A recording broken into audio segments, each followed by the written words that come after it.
Hello everyone, welcome to Vectorly.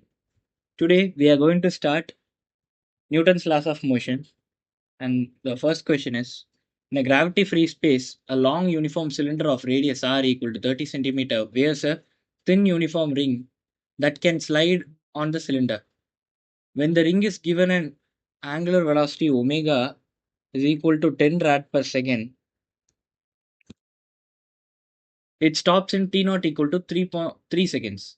Now the ring is given the same angular velocity and simultaneously projected along the rod with speed u equal to 4 meter per second. How far will the ring move along the rod before it stops? First, the friction. Let's calculate the acceleration due to friction. Sorry, retardation due to friction in this case. Retardation due to friction is nothing but mu into dn by dm, which is typically a constant in all the cases. Correct? Now, in the first case, the relative motion is between, let this be the cylinder and this be the ring. Now, the relative motion is in this direction, that is tangential to both.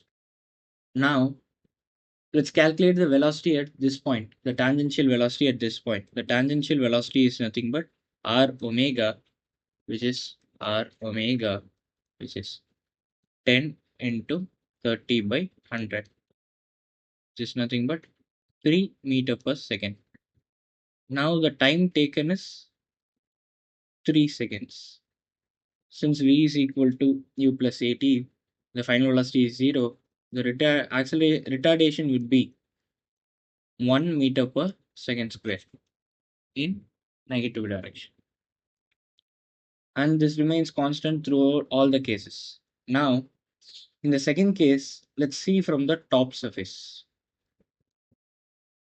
If you see from the top, in the second case, you would notice that there is the same velocity is given in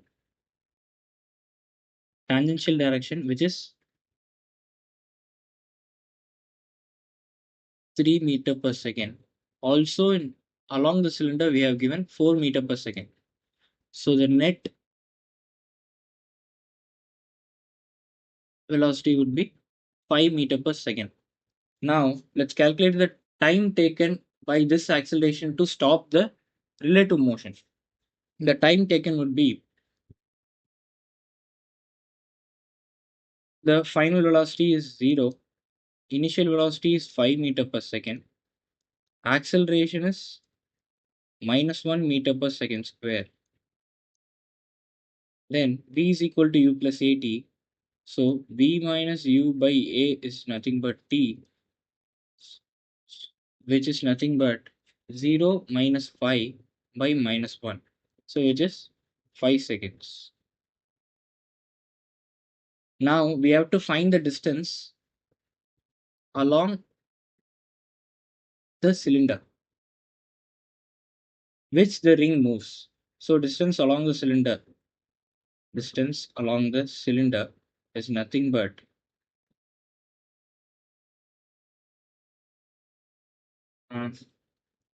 s is equal to, now it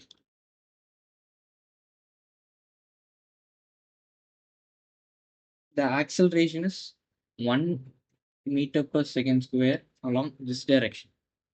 Now its component along this direction we have to find. Its component along the cylinder we have to find, which is nothing but this is x. Now the angle is theta. So the 5 by 4 is nothing but 1 by x. So x is 4 by 5. S is equal to ut. What is the initial velocity in that direction? U into t. This is the retardation. So minus half a t square 25. Then this cancels 2. This becomes 5. 4 5 are 20. 20 minus 10, it is 10 meter. So the overall displacement along the cylinder is 10 meter. The main concept I am going to tell in this question is always the friction acts in opposite to the net relative motion. That is, it acts a net of in this direction, not separately in this direction and this direction. We have to consider the total net motion and apply the friction in the opposite direction to the net motion. That's it. Question number 2. The system shown in the figure is in equilibrium. The block A, B, and C are of equal masses. The inclined faces in, is frictionless. The pulleys are light and frictionless. The thread is light and inextensible. The springs are light, and the block B and C are connected to the axles of respective pulleys by rigid links. Find acceleration of the block A, B, and C immediately after. First case, the thread is cut at point P. The second case, the spring S is cut. Let me explain the concept behind the thread cut and the spring cut. Let's assume this case.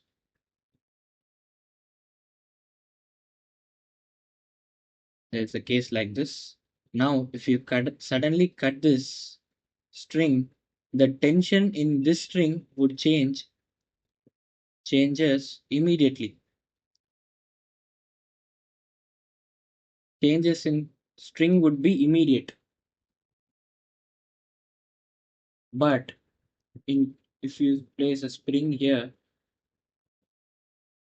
and there you place a string or any spring, no issues. If you cut it immediately, this after cutting any of this, if there is a spring or string, if you cut it immediately the tension would become zero. Okay. But here, if it is a string, it also changes immediately. But if it is a spring, it won't change immediately because this spring is already elongated to some extent to create that tension. If you cut the below one immediately, this elongation would not go immediately to the suitable elongation. So there would be no change in tension at that particular instant just after cutting this. This is the concept. Okay, this we are going to apply in this question. First, it is given that the three blocks are in equilibrium. So let's draw the free body diagrams of each block. Now this is block A. Let the tension created by the spring be T, and block B. In block B, here you can mark it as T. This is also a T. In same string, the tension would be same. So this is also T. Uh, if you see in B, the tension acting is 2T. Similarly, in C, you see, let the spring create the tension in the spring B, Ts. Okay. Now,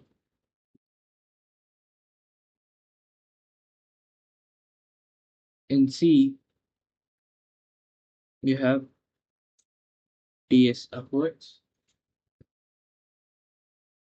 and 2T downwards, and then Mg. They are all equal masses, so let me mark weights to Mg. And this would become Mg sine theta. This is block C. Now they are in equilibrium. So first case T equal to Mg sine theta. In second one 2T equal to Mg. And from this we can conclude that sine theta is 1 by 2 and theta is nothing but 30 degrees. Let's keep it aside. And then Ts is equal to 2T plus Mg. 2T is also Mg. So Ts is nothing but 2Mg. These are all three things that we are going to conclude from the condition that these three are in equilibrium. Okay. Now the first condition, thread The first at the threaded piece being cut. The threaded piece being cut, there would not be immediate change in tension of this TS. The tension doesn't change immediately, but there is no fixed support. But there is no fixed support for this. So it would go down. So the tension would be inefficient at A. So at A, you take the block A, the tension would be inefficient. The case A, the tension here would be inefficient because it won't pull. It will go along the block A because there is no support for the spring. So the acceleration would be G sine theta for A downwards. Actually, I should include the normal reaction and all for A. Let me do it. Let me do the complete free body diagram.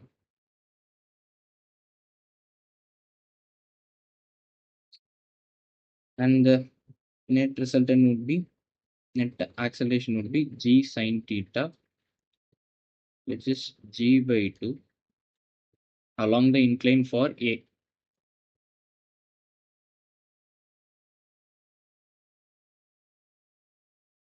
In B,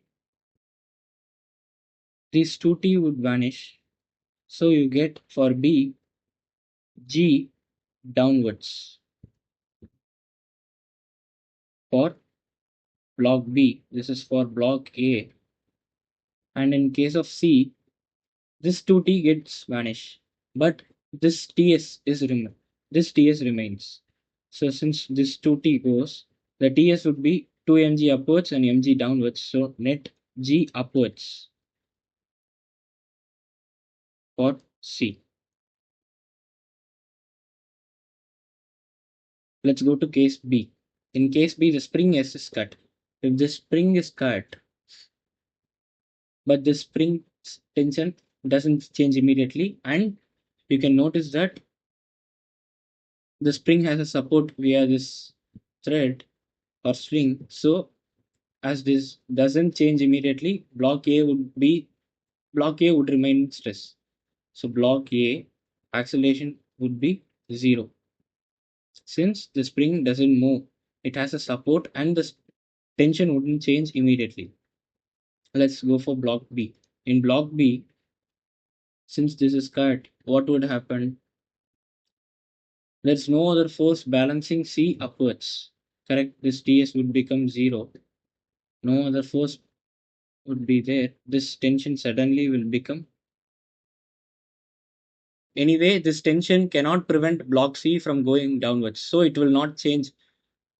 So the tension will remain as, what is the tension value? Mg by 2. And the block C would not, this Tx will not be there. So total downward force for C would be 2 mg. And the acceleration of C would be 2g downwards. And for B, the net, the same, this equilibrium remains same and acceleration would be 0. So that is the case in question number 2. Question number 3. In the figure, the distance between BP at a time t equal to 0, the coefficient of friction between B and the horizontal surface is mu s equal to mu k is equal to 1 by 4. The system of blocks is released from rest at time t equal to 0. The string connecting B and C is suddenly cut at time t equal to 2 seconds. Velocity of B at the instant when it hits the pulley QS. Okay, let's redraw this. It's P1.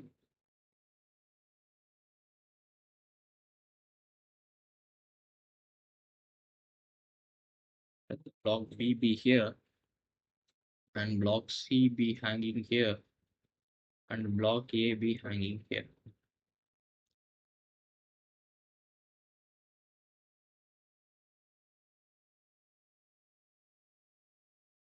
Okay, now since block C is 8 kgs, this is 4 kg, and this A is 2 kg. Let's take the whole system is moving in this direction, that is downward with acceleration a initially, go up because C is heavier, right? So anyway, it will pull in this direction. If you take the whole system consisting of A, B, C blocks, the total weight downwards is the total force downwards is 8G, and this force is opposing it, right? So minus 2G. This total force is acting on the whole total mass of 8 plus 4, 12, 12 plus 2, 14, 14, correct? And the acceleration of the whole system is A, correct? So the whole thing is, did I mark the weights properly? Yeah. Also, I have missed something, that is friction. In this direction, the force due to friction would be mu into mass of block B 4 into G. Mu is nothing but 1 by 4 and this becomes G. So again, it becomes minus G, which gives you pi G by 14 is equal to A. Now 5 into G is nothing but 9.8 divided by 14, which is A. Second table, 7th time, and 4.9. This is 0.7, and you will get acceleration as 3.5 meter per second square. Now we know the initial distances. The the distance between P and the block B initially is, that is BP is 14 meters and this is 3 meters. Now let's find the distance traveled in first 2 seconds because it is being cut at 2 seconds. So let's calculate the distance traveled by this system in 2 seconds. That is B in this 2 seconds. Okay, the total acceleration, net acceleration is 3.5 meter per second square after considering friction. So initial velocity is 0. So S is equal to ut plus half a 7 by 2 into t square. That is 2 square. You get 7 meter. So B moves 7 meter in this direction. So at the final position, it will be at a distance of B, P, Q. The distance would be 7 and you would get 10. Correct. So 7 meter and 10 meter at t equal to 2. Now we have to calculate the time at which, let's find the velocity at this position. So velocity is nothing but acceleration into time, that is 7 by 2 into 2, which is nothing but 7 meter per second. So the velocity would be in this direction, 7 meter per second. At this point, you are cutting this particular string. Now the tension here, now let's calculate the new acceleration. The new acceleration would be, the total forces acting is friction, which is nothing but G plus 2G, but the total mass is 6 into acceleration. Let's put as A2. The A2 is nothing but, that is 3G by 6, which is nothing but G by 2. Now the friction and this would be in the same direction till the block B comes to rest. Once it comes to rest, its velocity would be in this direction. So the friction would change this direction. Until that, both are would be same and the acceleration A2 would be G by 2.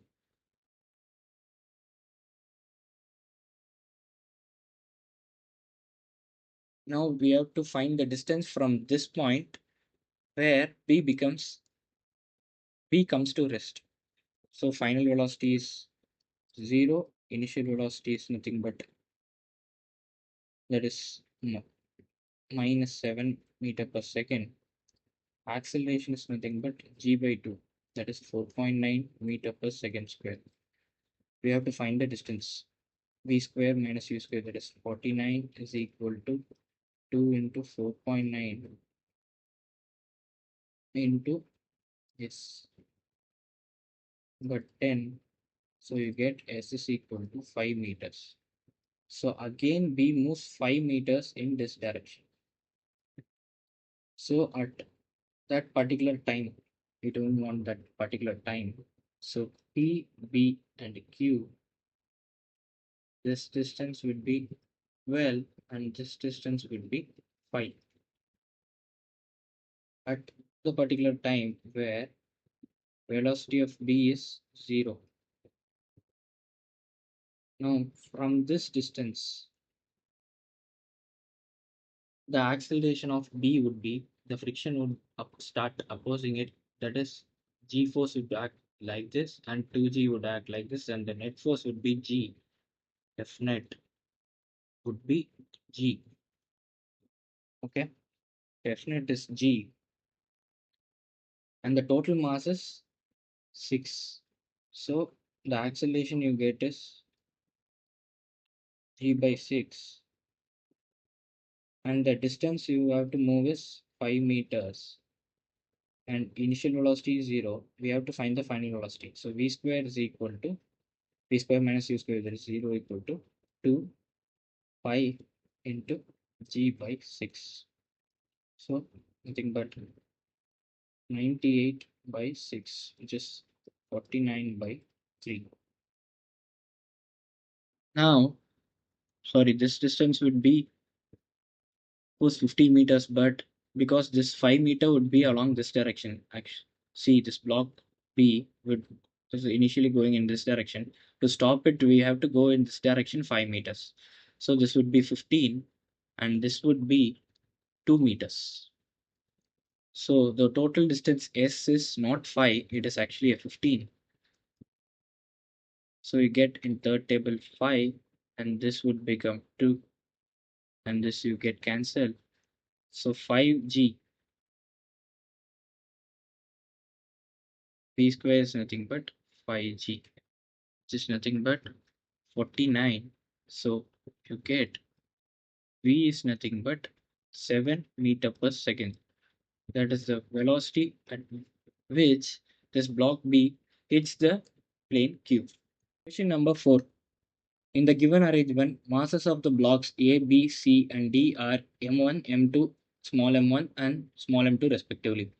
Pulleys are ideal and cords are light and inextensible. There is no friction between any pair of surfaces in contact. If the system is set free, find x components of acceleration of all the blocks. Acceleration of free fall is g equal to 10 meter per second square. Okay, first let's draw the free body diagrams of all the blocks. Let this be block A, where tension T acts here in this direction. Similarly, tension T acts here. Wait.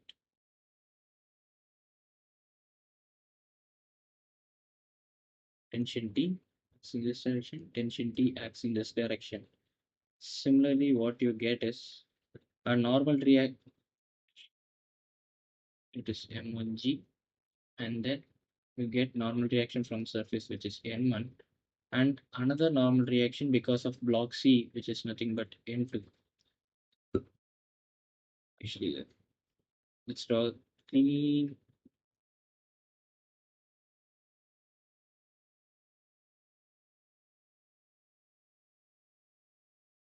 And the next one, let's draw for block C. In block C, if you take, you have mg downward, m1g, small m1g, which is this is small m1g, this is capital Mg, and we have tension upwards and normal reaction, which is N2 here. If you take block D, you get same tension T here and another normal reaction N3 in this direction and small m2 into G here. Now let's draw block B, which has tension T here, similarly another tension T here, and capital M2G, normal reaction N4, and normal reaction in this direction, that is N3. Now let's take B and D. This whole system BD is moving in this direction with acceleration A2 in horizontal because these two remain in contact, so these two will have the same acceleration, and this moves in this direction with acceleration A1. We don't know the vertical accelerations. First, since they are moving in with A1 acceleration in horizontal direction, let's put equations in horizontal direction for each and every body, that is A, B, C, D. For A, the horizontal forces are T minus N2. That is T minus N2 is equal to M1 into A1. Again, and then for C, N2 is the only horizontal force. N2 is equal to M1 into A1. For B, it is N3 minus T is equal to M2 into A2. For D, it is N3 is minus M2 A2.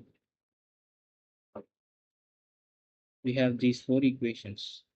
Another equation is the constraint equation. So let's write the constraint equations.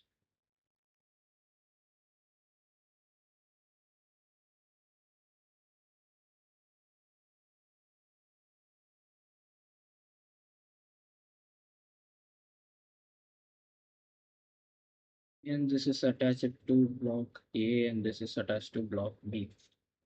I usually prefer this method, which is if C is moving in this direction, okay, let's write C is moving in this direction, that is uh, YC, delta YC in this direction, and delta YD is up. Let's assume, okay. Now, since C is moving downwards, this length would increase, that is in this side the length would be more, that is plus delta y, sorry, delta yc. Since A is moving in this direction, the length in this part would reduce, minus delta xa, and B is moving in this direction, so the length would increase, so plus delta xb, and since D is moving upwards, the length of this part would decrease, so minus delta yd, but the strings are inextensible, so the total change in length should be 0. Now if you differentiate it at twice differentiate it, you get acceleration of acceleration is in y direction of C minus a1 plus a2 minus acceleration in y direction of D is equal to 0, which you get as a1 minus a2 is equal to ayc minus ayd. This is another equation. Here let's eliminate tension with this. First we calculate, if you calculate tension from these two equations, T is equal to m1 plus small m1 into a1. Similarly, in this with this equations, you get T is equal to minus of, this is actually small m2, my correction. Sorry, small m2 plus small m, capital M2 plus small m2 into a2. These are the tensions. From this, you can write a1 is equal to minus of m2 plus m2 whole divided by m1 plus m1 into a2. Now let's write the equations for vertical motion of C and D. For vertical motion of C and D, C is moving downwards as per convention we have taken. So small m1g minus T is equal to small m1g minus T is equal to m1 into ayc. Here T minus m2g is equal to, since D is moving upwards, m2 into ayd. Now let's replace ay and ad in this equation. So a1 minus a2 is nothing but ayc, which is g minus t by m1 minus of, what do you get, t by m2 minus g. Again, you get a1 minus a2 is equal to 2g minus of t into 1 by m1 plus 1 by m2. Now, what you can do is you can write a1 minus a2 in terms of any of the accelerations. Let's again write, let's keep this aside. A1 minus a2 is nothing but minus of, let's take a2 in common.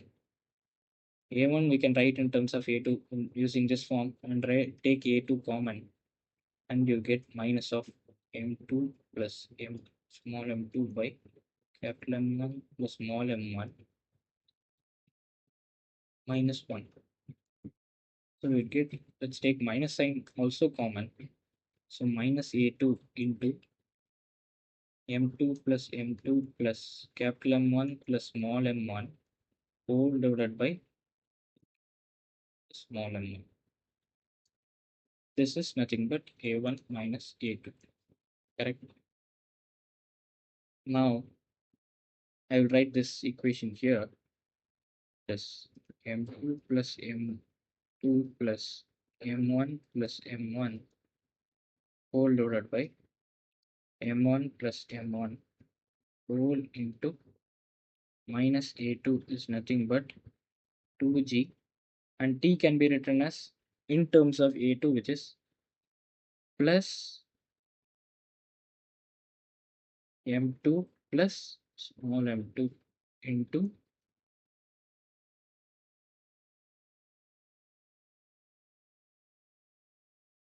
a2 by 1 by m1 plus 1 by m2. Now we have to eliminate the only term, that is a2.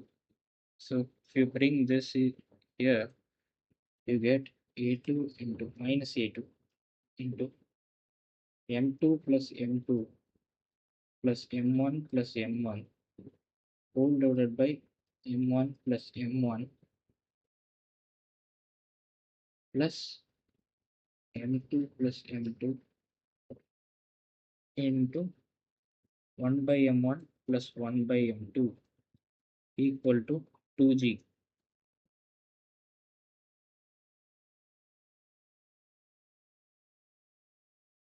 From here I would get a2 is minus 2g by this whole thing. From this whole thing I would take m2 plus m2 as common. So m2 plus m2 the whole into, if I take this common, you get 1 by m1 plus m1 plus, here I will get, at this point you would get 1 by m2 plus m1. So that remains the same, 1 by m2 plus m1. Sorry, m2 plus small m2 plus this whole thing. It is 1 by m1 plus 1 by m2. Okay, this is the final answer for A2. Similarly, we have to calculate A1. Question number 5. A light inextensible straight thread of length 3.2 meter is placed on a frictionless horizontal floor. A small block of mass m equal to 3 kg placed on the floor is attached at one end of the thread. With how much constant speed v0, the free end of the thread must be lifted vertically upward so that the block leaves the floor. When the thread makes an angle theta equal to 30 degree with the floor, acceleration of free fall is g equal to 10 meter per second square. Let me draw this. Let this be the block and this be the thread. We are giving a vertical velocity v0 and this angle is theta. Now that is theta. Sorry, the component along this direction is 0. Sorry, this angle is also theta. So this would be along this direction is V naught sine theta. Okay.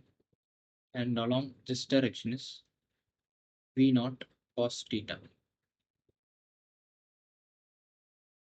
at this point, and this total length is L from this corner.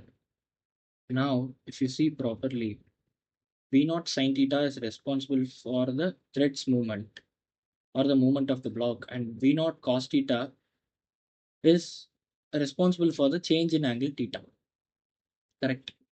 Okay. Now, at the starting, if you just pull the thread, there would be a motion in this direction, which is of velocity v. Let's take.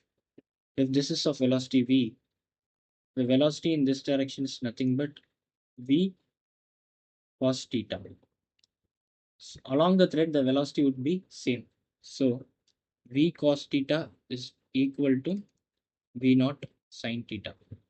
There would be no relative motion between each and every parts of thread, as the thread is inextensible. So this v is nothing but v naught tan theta. This is the first point. And now there is a tension in this thread, correct? Because of which the block moves. The component this direction, the component of tension is nothing but t cos theta. Now the acceleration due to t cos theta is nothing but dv by dt, which is v naught secant square theta into d theta by dt, which is nothing but omega. Correct. So now this is acceleration in horizontal direction, which is t cos theta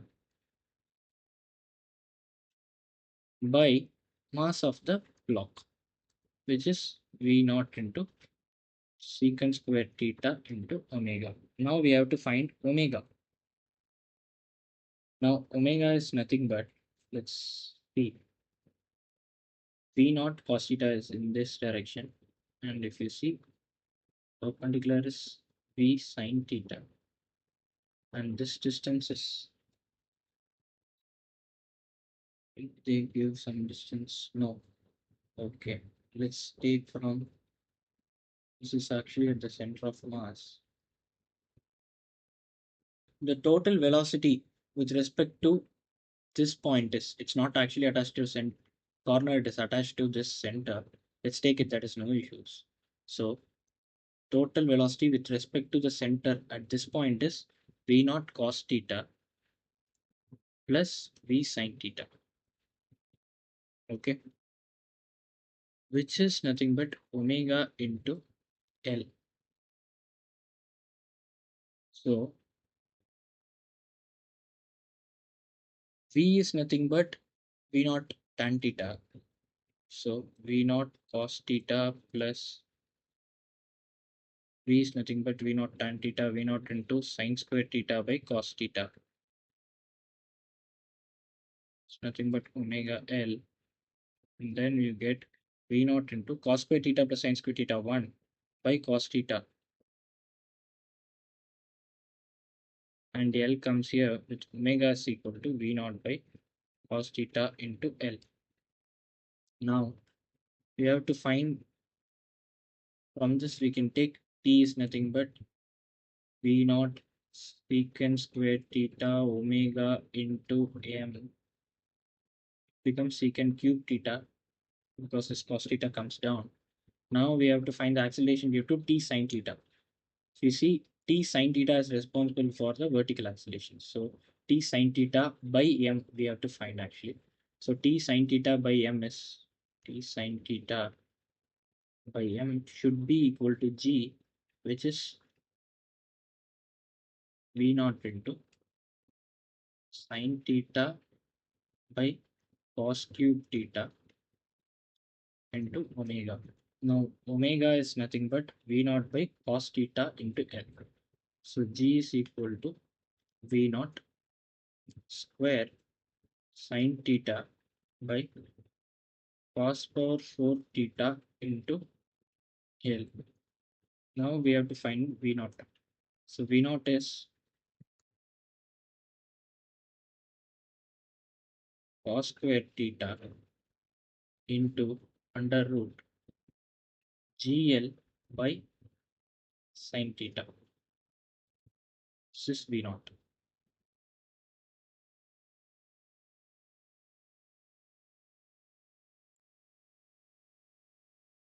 Question number 6. In the setup shown, the string is inexpensive and light. There is no friction at the axles of the pulley, but friction between the strings and the pulley wheels is sufficient to prevent slipping. All the pulleys are light except the pulley P, which has whole of its mass m connected in its axle. Initially, the block B of mass m is on the ground and block A is held at rest. How much minimum mass should the block A have so that after releasing it, the block B starts rising? Let's draw the free body diagrams. First, let's mark the tensions in the strings. This is T and this is T. This is also T and this is also T. And here the tension would be 2T upwards. Now let's mark the free body diagrams. Block A with tension D above and capital M A into G downwards. Let's mark the pulley P with small mg downwards, T downwards, T downwards, and another tension T upwards. Okay, and then block B with tension 2T upwards, mg downwards, normal reaction upwards. Let's take the acceleration if B is going up as A3 and pulley P is going down as A2 and this is A1. Now on applying the constraint, that is summation, this is also another method. Summation T dot A is 0. Now the direction of tension is opposite to the direction of acceleration, so it is minus TA1. And here then total net is downwards and the acceleration is downwards, so plus TA2. And here both are in the same direction, so plus 2TA3 is equal to 0. Okay, now what you get is 2A3 is equal to A1 minus A2, and A3 is nothing but A1 minus A2 whole divided by 2. Now as per the condition, A3 should be greater than 0, so A1 should be greater than A2. Now let's apply force equations. So MAG minus T is equal to MA A1. First equation. The second equation is T plus mg is equal to MA2. Third equation is 2T minus mg. That is 2T minus mg. Normal reaction would not be there at the particular instant when this block leaves the surface. So it's just nothing but capital M into A3. Now from this we can get tension T is nothing but M into A2 minus G. Now if I substitute it here, what I get is MAG minus MA2 plus MG is equal to MA into A1. Just separating these parts. So what I get is G into MA plus M is equal to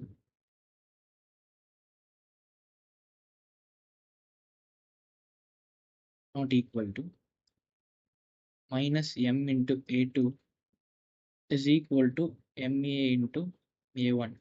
But A1 is always greater than A2. So from this I will write, since A1 is always greater than M2, we are multiplying a positive constant MA. So MA A1 is greater than MA A2. So G into MA plus M minus small m A2 is greater than MA into A2. So G into MA plus M is greater than MA plus M into A2. So G is greater than A2. G is greater than A2. Now let's put this in this equation here. So 2m into A2 minus G minus mg is equal to ma3. So let's divide by m. 2m by m into a2 minus g is equal to a3. Now let's see this equation. In this equation, this term is negative. Okay, a2 is less than g, so a2 minus g is also negative. So summation of two negative terms is always negative. This is universally true. This is universally true. It does not depend on the value of mass of A, Ma. It doesn't depend on mass of A. Always it is negative. So for any mass A, any mass Ma, the, there would be no positive A3. A3 would never be zero. A3 would never be zero for any mass M. So option C is correct.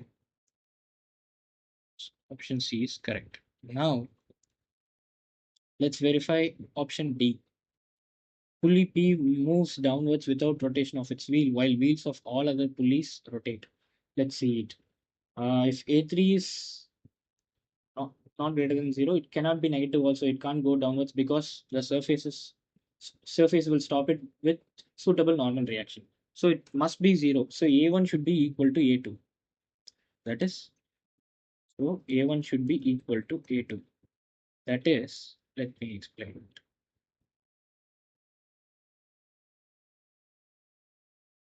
The acceleration of the pulley and the acceleration of the block would be same. So this acceleration and this acceleration would remain same. So the length of this string will remain constant. Correct.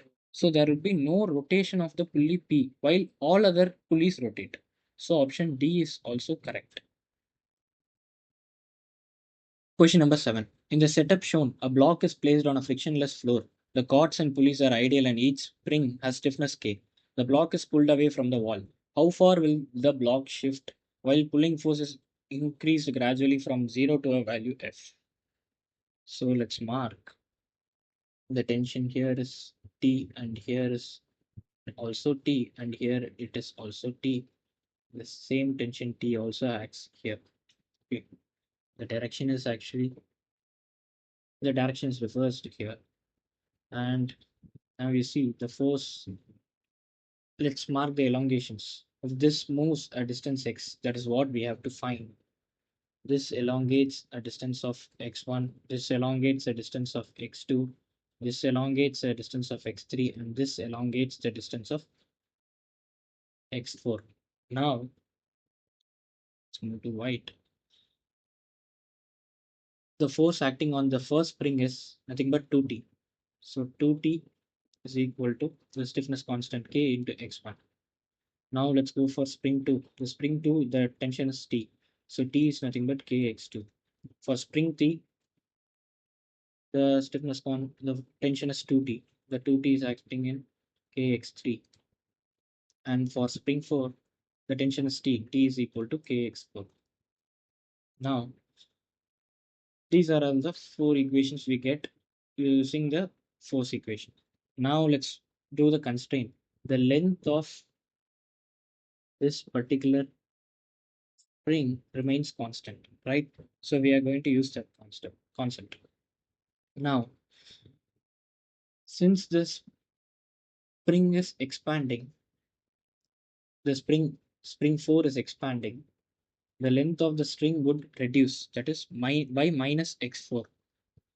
Okay. Now this pulley is attached to the spring.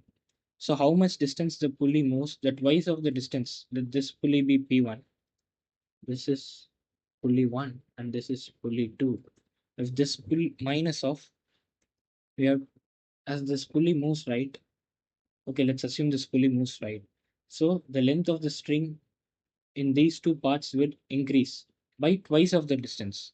So twice of x of pulley 1. And then as this pulley moves right, since this is expanding, the pulley 2 will also move right. So there will be a reduction in the length of the string, that is minus twice of xp2. And since this block goes right, sorry, the spring goes right, the difference of the distance would increase the length of the string in this part, that is minus of plus x minus x2. Let me explain this x minus x2 part. Initially, this is the length of the string. This is the one end and this is the other end. Here you have the block and connected by a spring. If this block moves a distance of x, the whole system translates the distance of x. But this only expands a distance of x2.